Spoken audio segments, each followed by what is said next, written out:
Stop कर दी। हाँ, देखिए, मुक्तिदन। मुक्तिदन नामक कहानी के कहानीकार हैं श्री प्रेमचंद। आपको मालूम है मुक्तिदन इस कहानी का कहानीकार कौन है? प्रेमचंद। प्रेमचंद का असली नाम गणपत राय है। इसका असली नाम क्या है? बचपन का नाम क्या है? माता पिताओं के द्वारा दिया गया नाम क्या है? रखी गई नाम है गणपत राय। प्रेमचंद उसका हिंदी में मैंने प्रेमचंद क्या कहते थे? हिंदी में अपने नाम को प्रेमचंद रख के हिंदी साहित्य को लिखा करते थे। इसलिए मैंने बचपन का नाम गणपत राय और हिंदी में साहित्य लिखते समय अपना कलम का नाम क्या रखा? प्रेमचंद रखा।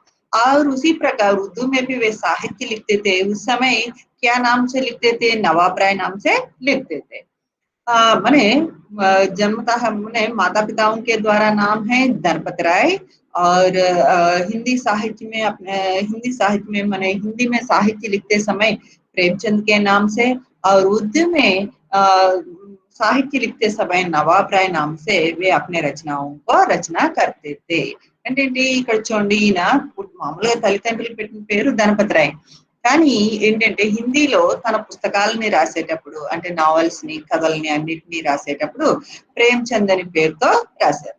తర్వాత ఉర్దూలో రాసేటప్పుడు ఏ పేరుతో రాశారు అంటే నవాబ్ రాయ్ అనే పేరుతో రాశారు అనమాట. అందుకని మీకు ఎక్కువ బిట్స్ అడుగుతూ ఉండొచ్చు.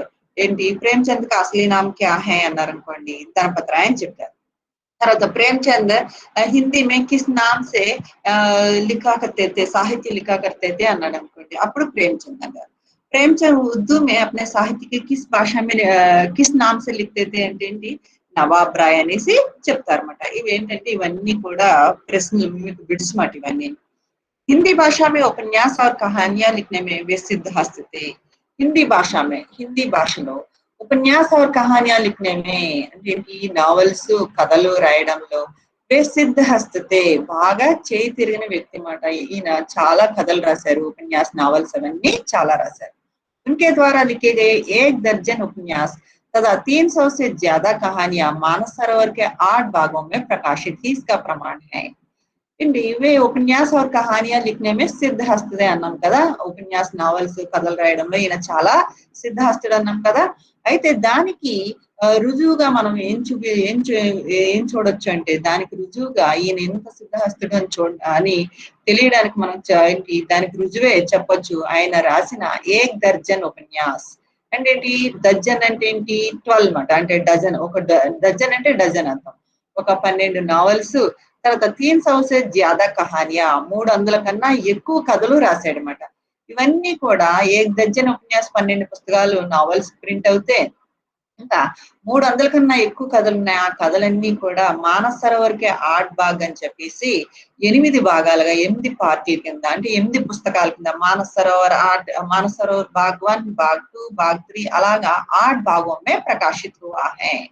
इन पुस्तकों को देखने से ही मालूम पड़ते हैं कि ये कितना सिद्धहस्त थे. वे उपन्यास और कहानियां लिखने में वे कितना सिद्धहस्त है हमें मालूम पड़ती है.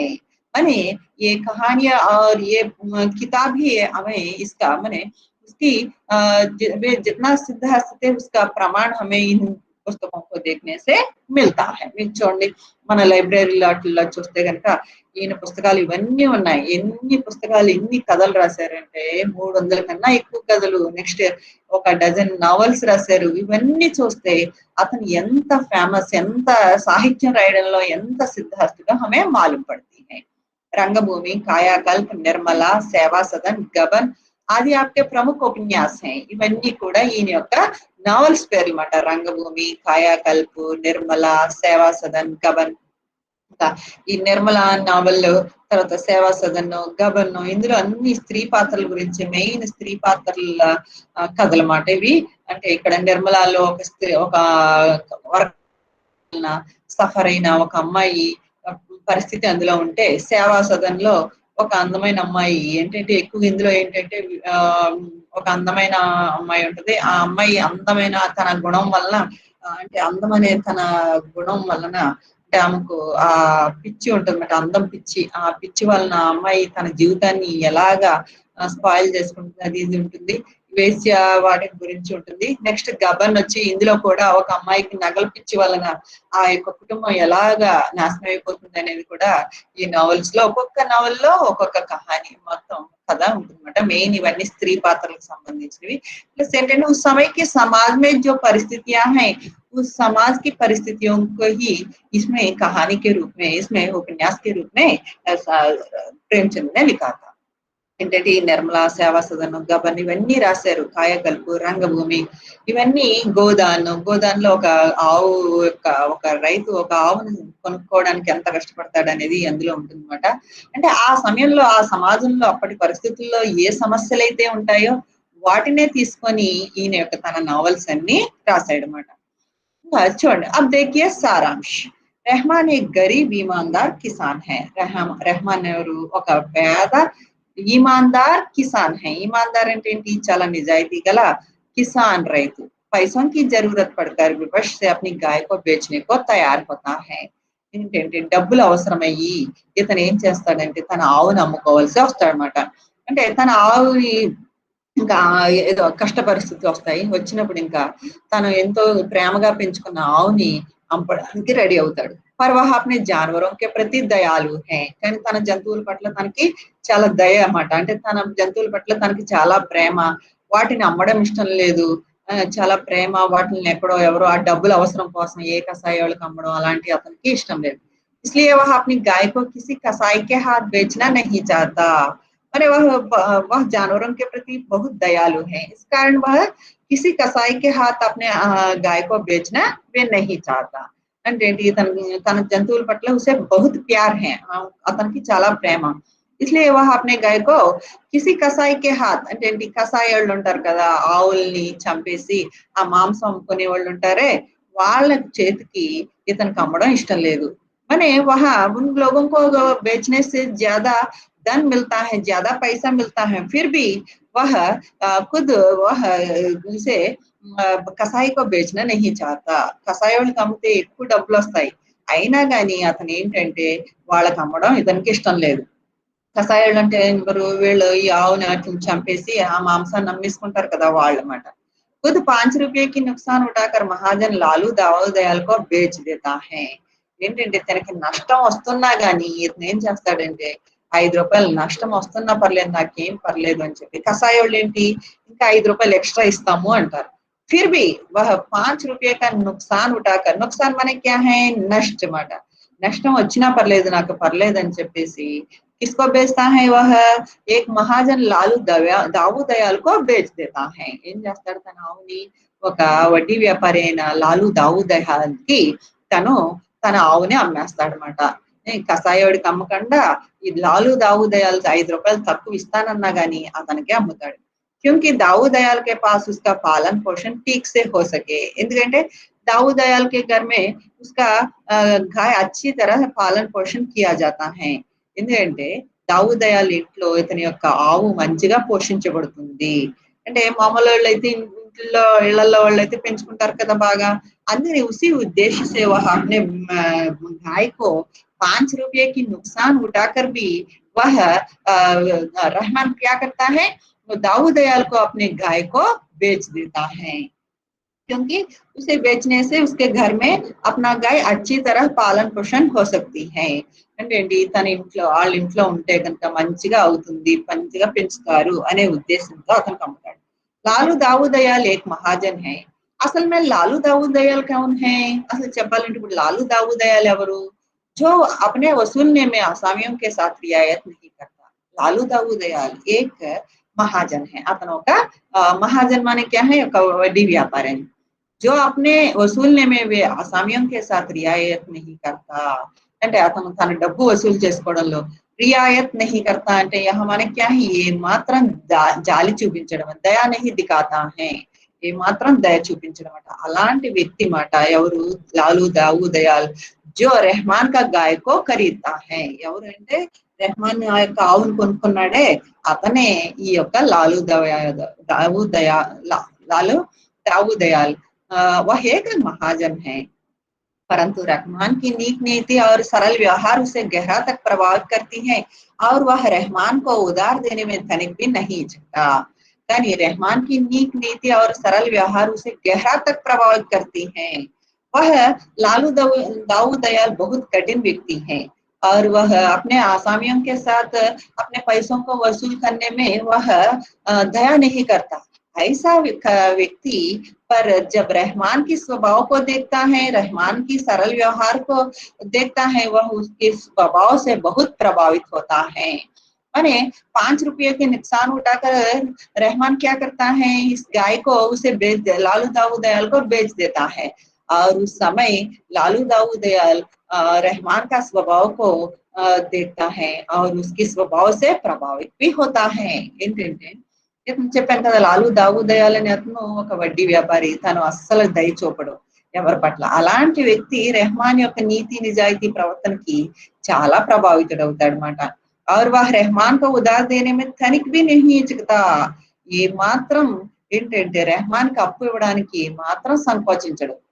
ఎందుకంటే रहमान बहुत नीति माने वह बहुत सरल व्यवहार है और नेक नीति व्यक्ति है, माने ईमानदारी వ్యక్తి है, అతను చాలా నిజాయితీ పరుడు కదా।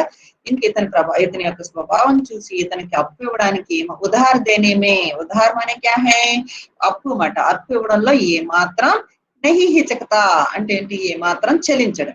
रहमान की बूढ़ी माता की हज यात्रा के लिए आवश्यक 200 रुपये को 2 साल में देने का समय रखकर ऋण देकर सहायता करता है।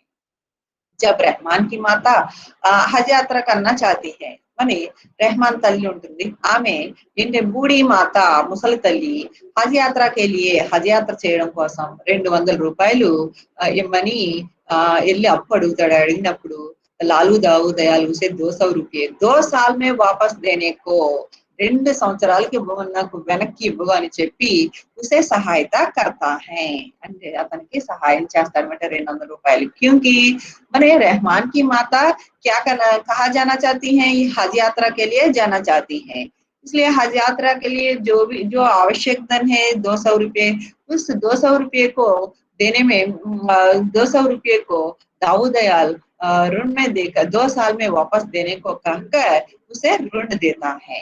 पर रहमान की माँ जब से हज यात्रा करके आई है तभी से बीमार पड़ती है। కానీ రెహమాన్ తల్లి ఎప్పుడైతే ఆమె హజ్ యాత్ర చేసి వస్తుందో అప్పటి నుంచి ఆమె జబ్బు పడుతుంది, बीमार पड़ती है माने यहाँ जब्बू पड़ती। तो रहमान दिन रात उन्हीं की दवा दारू में दौड़ते गुजरता है। ఇంకా రెహమాన్ పగలనక రాత్రనక ఆ మందులు ఈ మందులు తీసుకురావడంలోనే దౌడతే గుజరతా హై అంటే ఏంటి, ఇంకా ఓ పరుగులే అంటే అలా ఆ డబ్బులు ఈ డబ్బులు అలా పోగేసుకొని ఇలా పోగేసుకొని ఆఖరికి ఆమెకు మందు ఆకులు తేవడానికే పాపం పగలనక రాత్రనక చాలా కష్టపడతాడు। पर रहमान की माँ बच नहीं पाई, इतने करने में भी ఎంత మందులకి ఖర్చు పెట్టి ఎంత చేసినా గానీ रहमान की माँ बच नहीं पाई, रहमान యొక్క తల్లి బతకలేదన్నమాట। वह मर जाती है, ఆమె చనిపోతుంది। इसलिए रहमान समय पर ऋण चुकना पाया, ఇందువల్ల రెహమాన్ టైంకి అప్పు తీర్చలేకపోతాడన్నమాట।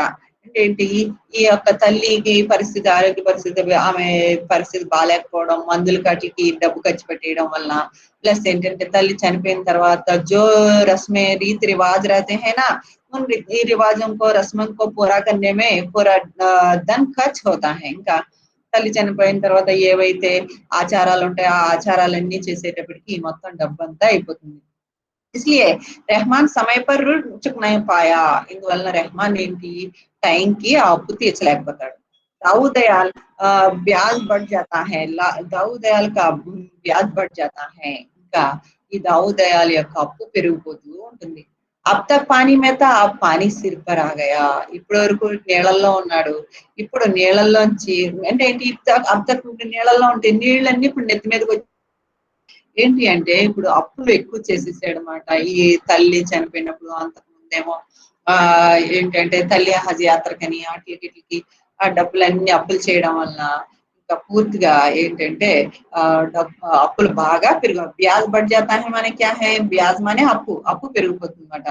ఇప్పటి వరకు నీళ్ళల్లో ఉన్నవాడు ఇప్పుడు ఆ నీళ్ళన్నీ నెత్తి మీదకి వచ్చేసినాయి, అంటే పీకల వరకు ఉన్న ఇది ఇప్పుడు నెత్తి మీదకి వచ్చేసినాయి, అంటే పూర్తిగా అప్పుల్లో पूरा ఇంకా నిండిపోయాడన్నమాట। केवल इतना ही नहीं, एक दिन रहमान की कड़ी फसल पूरे से पूरे जल जाता है। ఇంతే కాకుండా ఇంకో కష్టం ఏమొచ్చింది, తను పండించిన పంట అంతా కూడా खड़ी फसल पूरे से पूरे ఇంకా పూర్తి పంటంతా జల్ జాతా హై. జల్ జానా అంటే ఏంటి? మండిపోవడం అంట. మొత్తం కాలిపోయింది. సో రెహమాన్ బిల్కుల్ అసహాయ హో జాతా హై. అప్పుడు రెహమాన్ పూర్తిగా నిస్సహాయుడు అయిపోతాడు. తల్లి చనిపోయింది. నెక్స్ట్ ఏమో అప్పుడు అప్పుల పాలైపోయాడు. తర్వాత ఏమో పంట కాలిపోయింది. ఇంకా పంట పూర్తిగా కాలిపోయింది. ఇప్పుడు ఇంకా పూర్తిగా అప్పుల పాలైపోయి ఇంకా పూర్తి ఏమీ చేయలేని పరిస్థితి. అతని దగ్గర పంట పండిద్దామంటే పంట పండించడానికి చేతిలో ఏమీ లేవు. ఇంకా ఏదీ లేదు. అలాంటి పరిస్థితుల్లో ఇంకా డబ్బు లేదు, ఏమీ లేదు. ఇంకా అప్పు తీర్చలేని పరిస్థితిలో అయిపోతాడన్నమాట. इस पर रहमान दाऊद दयाल के पास जाकर अपने असहाय स्थिति को बताकर उसके पास गुलामी करने को कहता है. అప్పుడు ఏంటంటే రెహమాన్ దాऊद दयाल के पास जाकर दाऊद दयाल దగ్గరికి వెళ్ళి अपनी असहाय स्थिति को बताकर తన నిస్సహాయ పరిస్థితిని చెప్పి उसके पास गुलामी करने को कहता है. మీ దగ్గర నేను ఏంటంటే గులామీ करने को అంటే ఏంటి? నేను బానిసత్వం చేస్తాను అనేసి చెప్తాడు. पर दाऊद दयाल कहता है कि तुझे मैं ऋण से मुक्ति कर रहा हूँ, तू गुलामी करने की जरूरत नहीं. అయితేనేమో దాऊद दयाल అంటాడన్నమాట. तुझे मैं ऋण से मुक्ति कर रहा हूँ. అయ్యా నేను ఇంకా ఏం తీర్చలేని పరిస్థితి. నేను మీ ఇంట్లో నేను బానిసగా పనిచేస్తాను, నేను బానిసని అవుతాను అనేటప్పటికి అప్పుడు దాऊद दयाल ఏమంటాడు? तुझे मैं ऋण से मुक्ति कर रहा हूँ. నేను నిన్ను రుణం ముక్తుడిని చేస్తున్నాను. రుణం నుంచి విముక్తి చేస్తున్నానంటే ఏంటి? ఈ యొక్క అప్పు నుంచి నిన్ను విముక్తి చేస్తున్నాను. తో గులామీ కర్నేకి జరూరత్ నహి. నువ్వు అప్పు ఏంటంటే బానిసత్వం చేయడానికి నా ఇంట్లో బానిసగా పనిచేయాల్సిన అవసరం లేదు. उसका कारण पूछने पर दाऊद दयाल रहमान से कहता है मैं ही तुम्हारा कर्जदार हूँ, तुम मेरे कर्जदार नहीं हो. నిన్ను రుణ విముక్తుడిని చేస్తున్నానని ఎప్పటికి అదేంటండి అని అడిగితే, అంటే నీ అప్పు మాఫీ చేసేస్తున్నాను నేను అనేటప్పటికి అదేంటి అని అడిగితే దానికి కారణం అడిగినప్పుడు दाऊद दयाल रहमान से कहता है मैं ही तुम्हारा कर्जदार हूँ, तुम मेरे कर्जदार नहीं हो. అంటే నేనే నీకు అప్పుదారునిగా, నేను నాకు అప్పుదారు కాదు. ఎందుకు అంటే తుమ్హారీ గాయ అబ్ తక్ మేరే పాస్ హై. అంటే ఇప్పటి వరకు తెరే గాయ మేరే పాస్ హై. అంటే तुमने 5 रुपए की नुकसान उठाकर तेरे गाय को मुझे बेच दिया है, वह गाय अब मेरे पास है. उसने मुझे कम से कम 800 रुपए का दूध दिया है, दो बछड़े भी. ఎందుకంటే అది ఇప్పటివరకు ఉంది. ఇప్పటివరకు అది నాకు 800 రూపాయల పాలు ఇచ్చింది, 2 దూడలు కూడా ఇచ్చింది. अगर तुमने यह गाय कसाईयों को दे दी होती तो मुझे इतना फायदा क्यों मिलता? उस दिन 5 रुपए का नुकसान उठाकर तुमने उस गाय को मेरे को बेच दिया. अगर तुम ऐसा नहीं करते तो तेरे गाय मेरे पास नहीं रहती और मुझे इतना धन नहीं मिलता और बछड़े भी नहीं मिलता. फायदा माने क्या है यहाँ? लाभ. నువ్వు ఆ రోజు 5 రూపాయలు నష్టం పొంది నాకు అమ్మకపోతే కనుక ఈ రోజు నాకు ఇన్ని వందల రూపాయల పాలు వచ్చేవా, లేకపోతే దూడ నాకు దొరికేదా చెప్పు అనేసి 2 దూడలకు నా దగ్గర ఉండేవా, అందుకనే నాకేం లాభం వచ్చింది. ఇంకా तुमने उस वक्त 5 रुपये का नुकसान उठाकर गाय मेरे हाथ बेच दी. నువ్వు ఆ సమయంలో 5 రూపాయల నష్టాన్ని పొంది ఆవుని నాకు అమ్మావు. तुम्हारी यह शरारत मुझे याद है. నీ యొక్క ఉపకారం నాకు గుర్తుంది. तुम शरीफ और अच्छे आदमी हो. నువ్వు మంచి నిజాయితీ గల వ్యక్తివి. మంచి వ్యక్తివి. मैं तुम्हारी मदद करने को हमेशा तैयार रहूंगा. నేను ఎప్పుడు నీకు సహాయం చేయడానికి నేను ఎప్పుడు రెడీగా ఉంటాను. నువ్వు నిజాయితీ గల వ్యక్తివి, మంచి వ్యక్తివి. रहमान के नेक नीति के व्यवहार से दाऊद दयाल अपनी नीति को बदल देता है. रहमान యొక్క నీతి నిజాయితీ ప్రవర్తనకి दाऊद दयाल अपनी नीति को बदल देता है. दाऊद दयाल తన ప్రవర్తనని మార్చుకుంటాడు. అంటే ఏంటి? ఎంతో నిజాయితీ గల వ్యక్తి రెహమాన్ ని చూసేటప్పటికి, నిజాయితీ గల వ్యక్తి అయిన రెహమాన్ ని చూసేటప్పటికి ఎంతో కఠినమైన ఈయన దాऊद దయాల్ అతని ప్రవర్తనకి ఇతను తన ప్రవర్తనని మార్చుకుంటాడు అన్నమాట. అంటే ఒక మనం నీతి నిజాయితీగా ఉంటే ఎంత కఠినమైన వాళ్ళనైనా మనం మార్చగలము. ఎవరైనా నీతి నిజాయితీల ముందు ఎవరైనా తలదించుతారు అనే విషయమే ఈ యొక్క కహానీలో ప్రేమ్చంద్ कहने का उद्देश्य అన్నమాట. इस कहानी का उद्देश्य क्या है? పరీక్షలు ఎలా ఇస్తాడంటే इस कहानी का मुक्तिदन नामक कहानी का उद्देश्य क्या है? प्रेमचंद कहने का मैंने उस कहानी लिखने का उद्देश्य क्या है, ऐसा पूछ रहा है. इसमें क्या है? मैंने एक नेक नीति के आगे एक कठिन व्यवहार वाले व्यक्ति भी सिर नीचा करता है ऐसा మన ఇక్కడ చూడండి ఒక నీతి నిజాయితీ గల వ్యక్తి ముందు ఎవరైనా గాని తల దించుతారు అనే దానికి ఇందులో ఇది ఈ కథ యొక్క ఉద్దేశం అన్నమాట ముక్తిదాన్ एक आदर्शोन्माद यथार्थवादी कहानी है అంటే एक आदर्शोन्माद यथार्थवादी माने क्या है ఇక్కడ यथार्थम ఒక యథార్థ గాథని తీసుకొని प्रेमचंद क्या करते थे उस समय समाज में जो भी कहा माने जो भी परिवार की स्थिति रहती है उस स्थिति को लेकर यथार्थ की जो स्थिति रहती है उस स्थिति को लेकर कहानी लिखकर कहानी के द्वारा एक आदर्श स्थापित करता है అంటే చూడండి ఈయన ఏం చేసేవాడంటే అప్పటి సమాజంలో అప్పటి అక్కడ కుటుంబాల్లో ఉండే పరిస్థితుల్ని ఆధారంగా చేసుకునేవాడు అనమాట తీసుకునేవాడు ఒక కుటుంబ పరిస్థితి తీసుకునేవాడు ఆ యొక్క కుటుంబ పరిస్థితినే తీసుకొని ఒక వ్యక్తిని ఏదో తీసుకుని ఆ వ్యక్తి కథనే ఆధారంగా తీసుకొని ఏం చేసేవాడు అంటే ఒక ఆదర్శాన్ని నిలబెట్టేవాడు అనమాట అంటే ఆ ఇంట్లో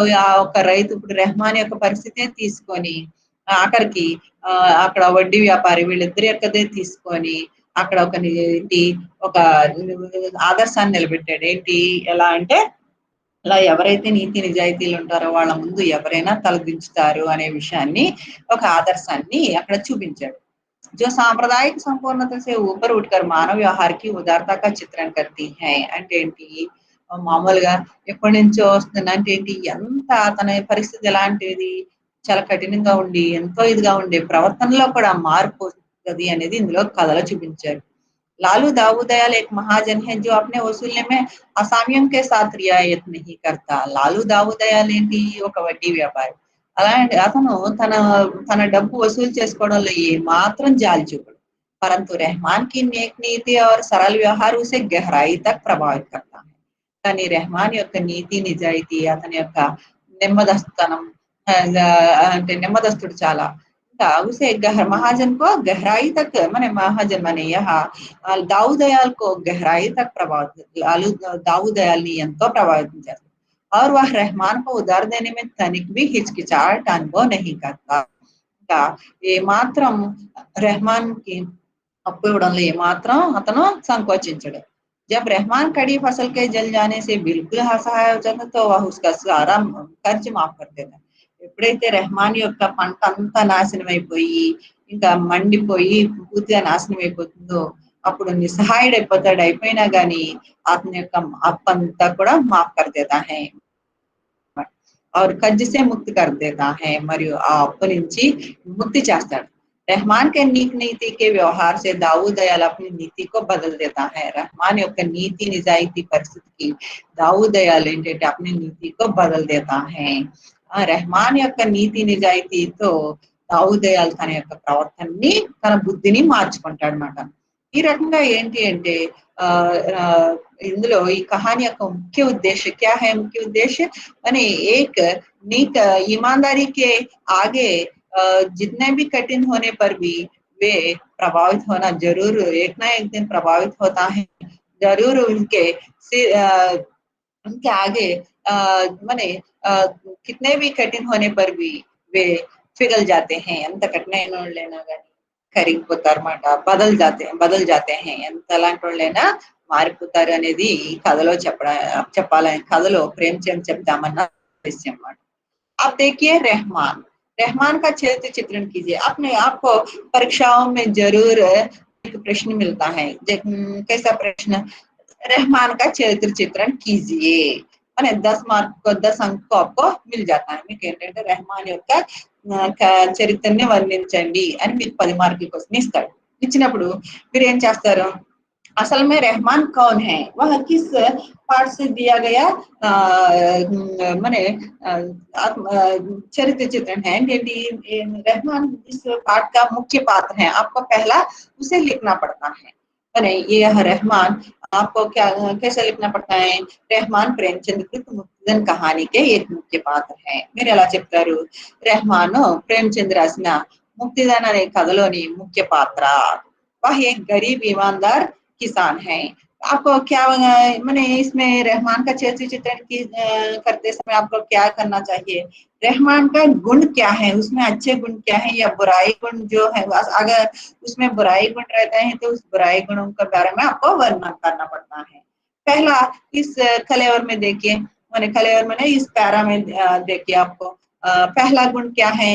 वह एक गरीब ईमानदार किसान है, అతను ఒక పేద నిజాయితీ గల వ్యక్తి। దీన్ని మీరు వర్ణించాలన్నమాట ఎలాగా? पैसों की जरूरत से अपने गाय को बेचने को तैयार होता है। वह क्या माने पैसों की, कुछ पैसों की जरूरत आकर वह अपने गाय को बेचने को तैयार, డబ్బులు అవసరం అయ్యుండి తన ఆవును అమ్మాలని అనుకుంటాడు। पर वह अपने जानवरों के प्रति दयालु है, కానీ ఇతనికేమో తన జంతువుల పట్ల చాలా ప్రేమ। इसलिए वह अपने गाय को किसी कसाई के हाथ बेचना नहीं चाहता, खुद 5 रुपये का नुकसान उठाकर महाजन लालू दाऊ दयाल को बेच देता है। వాళ్ళేంటి, తన ఆవుని ఎవరో కషాయోళ్ళకి అమ్మితే ఎక్కువ డబ్బు వస్తది, అయినా గాని ఈయన నష్టం వచ్చినా పర్లేదు, తనకి నుక్సాన్ ఉఠాకర్, తన నష్టాన్ని పొంది ఎవరికి అమ్ముతాడు అంటే లాలూ దాऊ दयाल కి అమ్ముతాడు। दाऊ दयाल को इसलिए बेचता है कि उसका पालन पोषण ठीक से हो सके। లాలు దాऊ दयाल కి ఎందుకు అమ్ముతాడు? ఎందుకంటే వాళ్ళ ఇంట్లో తన ఆవు బాగా పెరుగుతది అని। गाय को देते समय ऐसा दिक्कत होता है कि अपनी संतान को किसी पराये से के घर बेचते हो। ఇంకా ఆవుని ఇచ్చేటప్పుడు ఎంత బాధపడతాడంటే, అప్ని సంతాన్ కో కిసి పరాయి కే ఘర్ బేచ్తే హో, తన సంతానాన్ని ఎవరికో అమ్ముతున్నట్టు ఫీల్ అవుతాడన్నమాట। అంటే ఎంత గొప్ప వ్యక్తి అంటే, తన డబ్బు ఆశ లేదు, నిజాయితీ వ్యక్తి, జంతువుల పట్ల ప్రేమ, ఇవన్నీ కూడా అతని యొక్క గుణాలు। रहमान का एक आदर्श पुत्र है। ఇప్పుడు दूसरा गुण क्या है उसका? रहमान का दूसरा गुण क्या है? वह एक आदर्श पुत्र है। वह अपनी माँ को सदा खुश रखना चाहता है।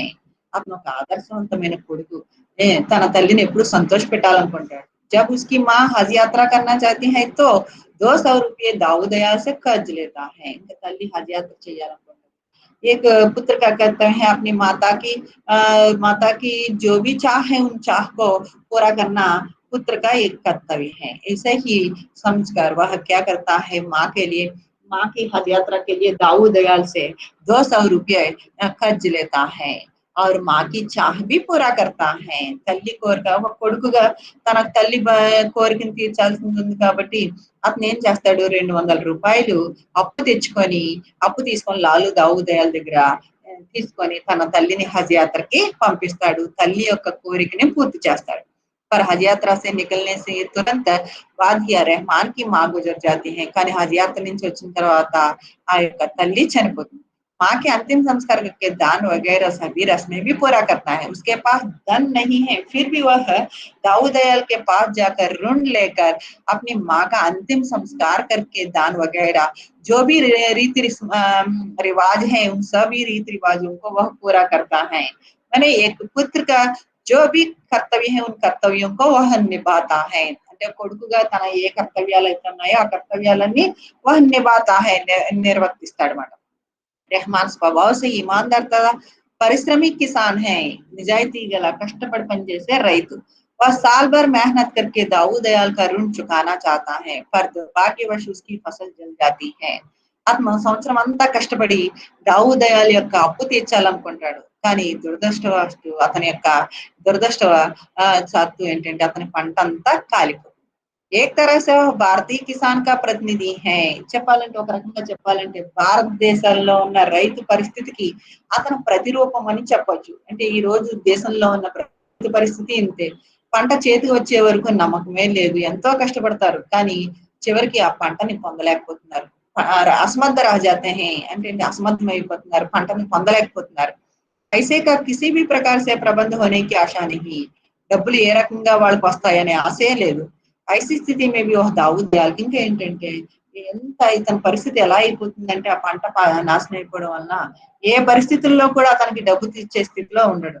ఇంకా అలాంటప్పుడు ఏం చేస్తాడంటే దావుద్ దయాల్ దగ్గరికి వెళ్ళిపోయి తను ఏంటంటే తను ఇంకా వాళ్ళ ఇంట్లో బానిసత్వం చేయాలి, బానిసగా పని చేయాలనుకుంటాడు।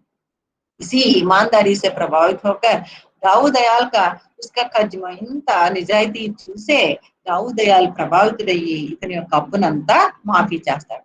और उसकी हर संभव मदद के लिए तैयार होता है। ఇంకేమంటాడు, నీకు ఎప్పుడు కావాలంటే చెప్పు, నీకు ఎప్పుడు కావాలన్నా నేను నీకు డబ్బు సహాయం చేస్తాను, అందుకనే నీకు ఎప్పుడు కూడా నా ఇంటి తలుపులు తీసే ఉంటాయి. ఎందుకంటే నీ నిజాయితీ వలన నేను ఎంతో ప్రభావితుడినయ్యానని చెప్పి. ఇతనా కఠిన వ్యక్తి भी सरल हो जाता है. ఎంతో కఠినమైన వ్యక్తిగా ఉండే దావుదయాల్ सरल हो जाता है అంటే చాలా మెత్తగా అయిపోతాడు. इस प्रकार हम कह सकते हैं कि प्रेमचंद ने एक यथार्थ कहानी को यथार्थ स्थिति को लेकर एक आदर्श को हमारे सामने स्थापित किया है.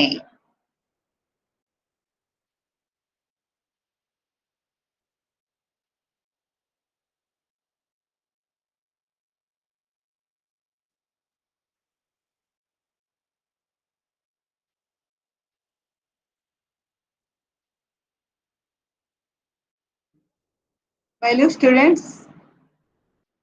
మేడం పైన అర్థమైందా స్టోరీ?